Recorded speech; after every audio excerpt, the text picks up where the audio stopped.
Épisode 59. Le serviteur, profondément abattu par la cruauté de son maître, ne savait que faire. Il sentait qu'abandonner cet enfant aux bêtes sauvages lui serait impossible. Il décida de prendre la direction de Corinthe. Dans cette ville au bord de la mer, Naobolos avait un cousin berger. Le char bondissait sur les cailloux de la route. Naobolos le conduisait avec habileté et rapidité. Il était pressé d'éloigner le bébé de Thèbes. Thésée et lui roulèrent ainsi toute la journée et arrivèrent à la nuit tombée à Corinthe. Ils avaient pris soin d'arrêter leur char à l'extérieur de la ville et l'avaient dissimulé derrière des buissons d'épineux. Personne ne devait les voir, personne ne devait savoir qu'ils étaient là. L'enfant, épuisé d'avoir trop pleuré, s'était assoupi dans les bras de Naobolos. Il pesait lourd, tout à coup, et le serviteur voulait s'en débarrasser au plus vite. « Qui va là ?» répondit la voix de son cousin lorsqu'il frappa à sa porte. Ce fut la femme de son cousin qui la lui entr'ouvrit. Dès qu'elle l'eut reconnu, elle le fit entrer. Lorsqu'elle découvrit le bébé, brûlant de soif et de fièvre, elle se précipita sur sa chèvre la plus douce, et elle glissa l'enfant sous le pied de l'animal. Aussitôt, les petites lèvres du bébé tétèrent le lait mousseux. Thésée était attendri par ce spectacle de la vie retrouvée.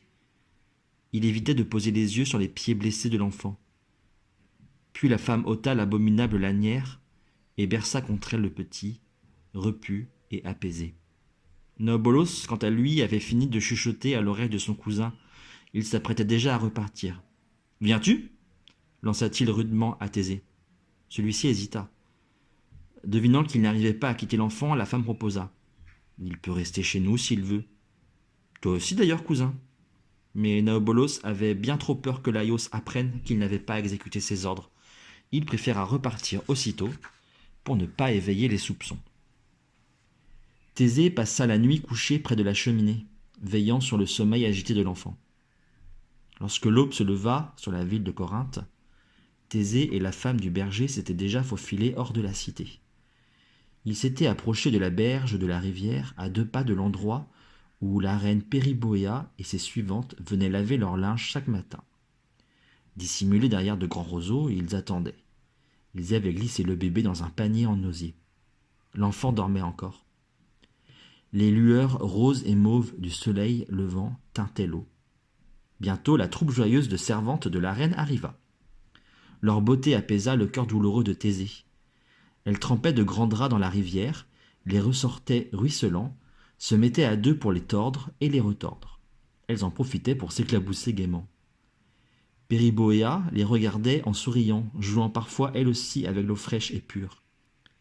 Elle s'éloigna un peu des servantes pour aller cueillir des fleurs. La rivière coulait entre ses jambes, caressant ses mollets. C'est le moment que choisit la bergère pour laisser le panier glisser dans le courant. Thésée retint son souffle. Le panier oscilla doucement, tourna sur lui-même comme pris dans un remous, puis se laissa emporter. Il vint frapper les chevilles de la reine. Périboéa poussa un petit cri de surprise, ses suivantes accoururent. Déjà, la reine avait tiré le panier d'osier sur la rive et en avait sorti l'enfant emmailloté. Émue, elle le berça contre elle. Le bébé ouvrit les yeux et fit entendre un gazouillis. On aurait dit le bêlement d'un agneau. Périboéa portait en elle une douleur enfouie.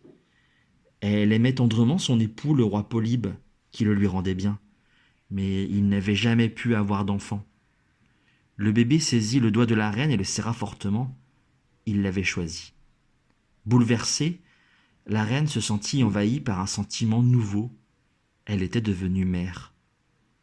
Ses mains défirent alors les linges qui enveloppaient le corps du bébé et elle découvrit les petits pieds martyrisés.